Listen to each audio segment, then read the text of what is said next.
Sa mundo ng tennis, matapos ang maulan na araw at matinding laban, pasok na sa round of 16 ng Suzhou Open ang Filipina tennis star na si Alex Ayala. Naipanalo ng 20 anyos na si Ayala ang mahigpit na duelo kontra sa Polish player na si Katarzyna Kawa para makaabante sa next round. Ang iba pang detalye sa report ni Matchpoint Mili Borja.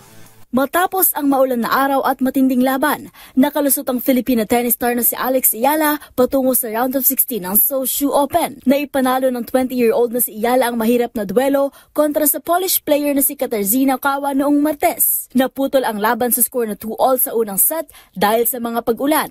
Ngunit hindi nagpatinag ang tubong Quezon City na si Ayala. Pagbalik ng laro, nakuha niya ang unang set at 6-3 laban kay Kawa, na kasalukuyang world number 124 at may 29-22 winless record ngayong season. Naibalik ni Kawa ang sigla sa ikalawang set at naipantay ang laban sa pagsungkit ng 6-3 upang pumasok sa decider third set. Sa huling bahagi ng laban, bagamat naitabla ni Kawa sa 3-all, nanatiling matibay ang puso ni Ayala at naisecure ang panalo sa 7-5. Dahil dito, sunod na haharapin ni Ayala ang Belgian player na si Grit Minen sa susunod na round. Kasalukuyang rank world number 106 si Minen na may 30-16 winless record ngayong 2025 at nakarating na sa career high sa world number 59 noong Oktubre ng nakaraang taon. Si Ayala ay pumasok sa Suzhou Open bilang number 4 seed. Ang top seed ng torneo ay ang world number 37 na si Iva Jovic. Sinundan ni world number 44 na si Tatiana Maria bilang ikalawang seed at si world number 57 Susan Lamens bilang third seed. Para sa MBC TV Network News,